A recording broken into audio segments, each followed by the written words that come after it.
Hi friends, welcome to my channel Snigdha వంటలు. ఈరోజు recipe వచ్చేసి గోంగూర చికెన్ అలాగే బగారా రైస్ అండి. చాలా అంటే చాలా టేస్టీగా ఉంది. ఇదైతే మా హస్బెండ్ మా కోసం ప్రిపేర్ చేశారు. నేనైతే గోంగూర చికెన్ తినడం ఇది సెకండ్ టైం. చాలా టేస్టీగా ఉంది. ఫస్ట్ అయితే బాగుంటుందేమో అనుకున్నామండి, కానీ సూపర్ టేస్టీగా ఉంది. ఒకసారి ట్రై చేయండి ఈ ప్రాసెస్లో. దీనికోసం అయితే ప్యాన్ పెట్టేసుకొని 2 టేబుల్ స్పూన్ల వరకు ఆయిల్ని వేసేసుకోవాలి. ఇలా ఆయిల్ వేసుకున్న తర్వాత మనం ఈ కర్రీలోకి హోల్ బిర్యానీ మసాలా వేసేసుకోండి. మనకి టేస్ట్ అనేది బాగుంటుంది. నేనైతే హోల్ బిర్యానీ మసాలా తీసుకున్నాను. ఇప్పుడు ఆయిల్ హీట్ అయిన తర్వాత మనం తీసుకున్న స్పైసెస్ అనేటివి వేసేసుకోండి. ఇప్పుడు ఇందులోనే ఒక 1 స్పూన్ వరకు పుదీనాను కూడా వేసేసుకోవాలి. అలాగే 1 స్పూన్ వరకు కొత్తిమీర, ఒక 4-5 పచ్చిమిర్చిని ఇలా కట్ చేసి వేసేసుకోండి. ఇలా వేసుకున్న తర్వాత వీటిని కాసేపు ఫ్రై చేసేసుకోవాలండి. ఇవి మంచిగా ఫ్రై అవ్వాలి. మనకి పచ్చిమిర్చి అనేది బాగా వేగితే కర్రీ చాలా టేస్టీగా ఉంటుంది. వీటిని మంచిగా మగ్గించుకోండి. ఇలా పచ్చిమిర్చి ఫ్రై అయిన తర్వాత ఇప్పుడు ఇందులోనే 2 మీడియం సైజులో ఉన్న ఉల్లిపాయల్ని ఇలా చిన్న ముక్కలుగా కట్ చేసి వేసేసుకోవాలండి. ఇలా ఉల్లిపాయ ముక్కల్ని కూడా కాసేపు ఫ్రై చేసేసుకోండి. మనకి ఉల్లిపాయ ముక్కలు కూడా మంచి గోల్డెన్ బ్రౌన్ కలర్ రావాలి. ఇప్పుడు ఇందులోనే ఒక 1 టీ స్పూన్ వరకు కసూరి మేతిని వేసేసుకోండి. ఇలా కసూరి మేతి వేసుకున్న తర్వాత మొత్తం ఒకసారి కలిపేసుకోండి. ఒక మీడియం సైజులో ఉన్న టొమాటో ముక్కల్ని కూడా వేసేసుకోవాలండి. ఇలా చిన్న ముక్కలుగా కట్ చేసి వేసేసుకోండి టొమాటోని.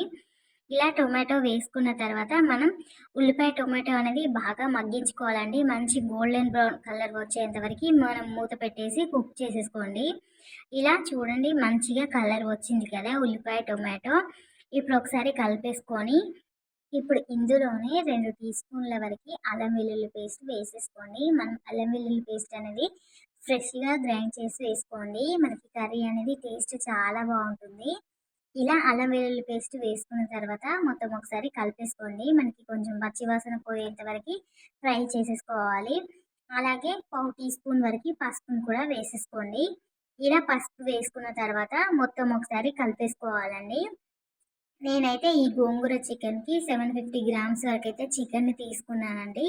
చికెన్ ముందుగానే వాటర్లో బాగా వాష్ చేసేసుకొని మనం కడిగి పెట్టుకున్న ఈ చికెన్ అయితే ఇప్పుడు వేసేసుకోవాలండి. ఇలా చికెన్ మొత్తం గిన్నెలోకి అయితే వేసేసుకోండి.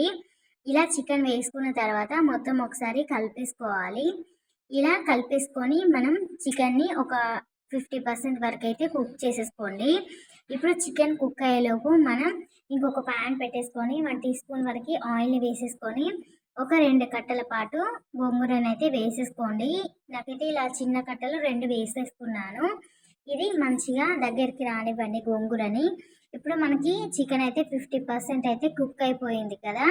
ఇలా కుక్ చేసుకున్న చికెన్లోకి ఇప్పుడు మనం 3 టీ స్పూన్స్ వరకు కారాన్ని వేసేసుకోవాలండి. మనం 3 టీ స్పూన్స్ వరకు అయితే కారం సరిపోతుంది. 750 గ్రామ్స్ చికెన్కి 3 టీ స్పూన్స్ అయితే కారం కరెక్ట్గా సరిపోతుంది. ఇప్పుడు ఇందులోనే 1 టీ స్పూన్ వరకు ఉప్పును కూడా వేసేసుకోండి. ఇలా ఉప్పు వేసుకున్న తర్వాత మొత్తం ఒకసారి అయితే కలిపేసుకోవాలండి. మనం ఉప్పు కారం మొత్తం చికెన్కి పట్టేలాగా బాగా కలిపేసుకోండి. ఇలా కలిపేసుకొని మనం మూత పెట్టేసుకొని కారం ఉప్పు పట్టేంత వరకు ఒక 5 to 10 మినిట్స్ అయితే కుక్ చేసేసుకోవాలండి. అప్పుడే మనకి కారం అనేది ముక్కలకి బాగా పట్టేస్తుంది.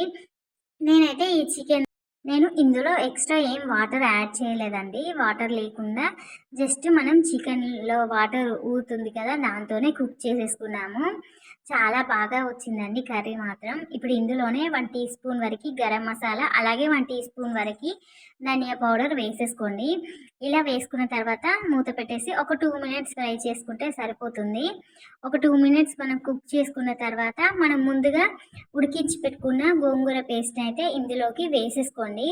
నాకు 2 కట్టలకి ఇంతే వచ్చిందండి గోంగూర, కానీ పుల్లగా ఉందండి గోంగూర మాత్రం. సరిపోయింది, చికెన్కి పర్ఫెక్ట్గా సెట్ అయిపోయింది నేను తీసుకున్న గోంగూర అనేది. ఒకవేళ మీరు తీసుకున్న గోంగూర పుల్లగా లేకుంటే కొంచెం ఎక్కువగా వేసేసుకోండి. మనకి ఆ టేస్ట్ తగిలితేనే బాగుంటుందండి గోంగూర చికెన్ మాత్రం. ఇలా ఫైనల్గా కొత్తిమీర అలాగే పుదీనా ఒక కట్ట వరకు వేసేసుకోండి. ఇలా వేసుకోవడం వల్ల చాలా టేస్టీగా ఉంటుంది చికెన్ మాత్రం. నేను గోంగూర చికెన్ అసలు ఎలా ఉంటుందో అనుకున్నానండి, చాలా బాగుంది. వేడి వేడి బగారా రైస్‌లోకి ఈ గోంగూర చికెన్ అయితే అదిరిపోయిందండి. మా హస్బెండ్ చేశారు. నేనేమి చేయలేదు. ఆయనే చేశారు. పిల్లలకి, మాకు చాలా బాగా నచ్చేసింది. ఫస్ట్ టైమ్ వండుకున్నప్పుడు ఎలా ఉంటుందో అనుకున్నామండి. ఇది సెకండ్ టైమ్ అండి. చాలా బాగా నచ్చేసింది. మళ్ళీ కూడా ట్రై చేయాలి ఈ గోంగూర చికెన్. ఇంకా గోంగూరతో ఏ రెసిపీస్ బావుంటాయో కింద కామెంట్ చేయండి. ఇప్పుడైతే బగారా రైస్ చేస్తున్నాడండి మా హస్బెండ్. దీనికోసం అయితే 6 టీ గ్లాస్ వరకి బాస్మతి రైస్ తీసుకుంటున్నాము. మీరు ఏ గ్లాస్‌తో అయితే రైస్ తీసుకుంటున్నారో అదే గ్లాస్‌తో వాటర్‌ని వేసేసుకోండి. లేదంటే నేను చూపిస్తాను ఎన్ని గ్లాసుల రైస్‌కి ఎంత వాటర్ తీసుకోవాలనేది. ఇప్పుడు చిన్న టీ గ్లాస్‌తో అయితే 6 గ్లాసెస్ వరకైతే రైస్ తీసుకున్నాము. ఈ రైస్‌ని బాగా వాష్ చేసి ఫ్రెష్ వాటర్ వేసి పక్కకు పెట్టేసుకోండి. ఇది ఒక 10 మినిట్స్ మనకి రైస్ నానితే సరిపోతుంది. ఇప్పుడు ప్యాన్ పెట్టేసుకొని ఒక 1 టీ స్పూన్ వరకి ఆయిల్‌ని వేసేసుకోండి. ఇందులోనే హోల్ బిర్యానీ మసాలా వేసేసుకోవాలండి. అదే బిర్యానీ స్పైసెస్ అన్నీ వేసేసుకోండి.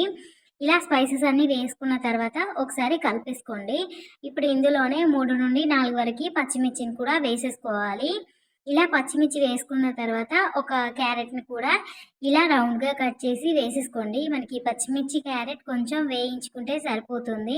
ఈ బగారా రైస్‌లోకి మనం ఆయిల్ గానీ, నెయ్యిని గానీ ఏదైనా వాడుకోవచ్చండి. నేనైతే ఆయిల్ వేసుకున్నాను. ఇప్పుడు ఇందులోనే చిన్న ఉల్లిపాయ ముక్కల్ని కూడా వేసేసుకోండి. ఇలా ఉల్లిపాయ ముక్కలు వేసుకున్న తర్వాత మొత్తం ఒకసారి కలిపేసుకోవాలి. ఇప్పుడు ఒక కప్పు వరకైతే పుదీనాను వేసేసుకోవాలండి. ఇలా పుదీనా వేసుకున్న తర్వాత మొత్తం ఒకసారి కలిపేసుకోండి. మనకి పుదీనా బాగా ఫ్రై అవ్వాలి. ఇలా పుదీనా వేసుకున్న తర్వాత ఒకసారి అయితే కలిపేసుకోండి. మనకి తొందరగానే పుదీనా ఫ్రై అవుతుంది కదా! ఇలా పుదీనా వేసేసుకున్న తర్వాత ఇందులోనే కొంచెం కొత్తిమీరని కూడా వేసేసుకొని ఒకసారి కలిపేసుకోండి. ఇది జస్ట్ మనకి లైట్‌గా ఫ్రై అయిన తర్వాత ఇప్పుడు ఇందులోనే చిటికెడంతా అల్లం పేస్ట్‌నైతే వేసేసుకోండి. ఇలా అల్లం పేస్ట్ వేసుకున్న తర్వాత మొత్తం ఒకసారి అయితే కలిపేసుకోవాలండి. ఇప్పుడు ఇందులోనే 1 లీటర్ వరకి వాటర్‌ని వేసేసుకోండి. 6 టీ గ్లాసుల వరకి రైస్ తీసుకున్నాం కదా! 1 లీటర్ వరకి వాటర్ అనేది కరెక్ట్‌గా సరిపోతుందండి. మనకి రైస్ అనేది పొడి పొడిలాడుతూ ఉంటుంది. మీరు ఎక్స్ట్రా వాటర్ వేయడం కానీ, వంపేయడం కానీ చేయనవసరం లేదండి. ఈ 1 లీటర్ వాటర్ కరెక్ట్‌గా సరిపోతుంది. ఇలా వాటర్ వేసేసుకున్న తర్వాత ఇప్పుడు ఇందులోనే 1 టీ స్పూన్ వరకి సాల్ట్‌ని వేసేసుకోండి.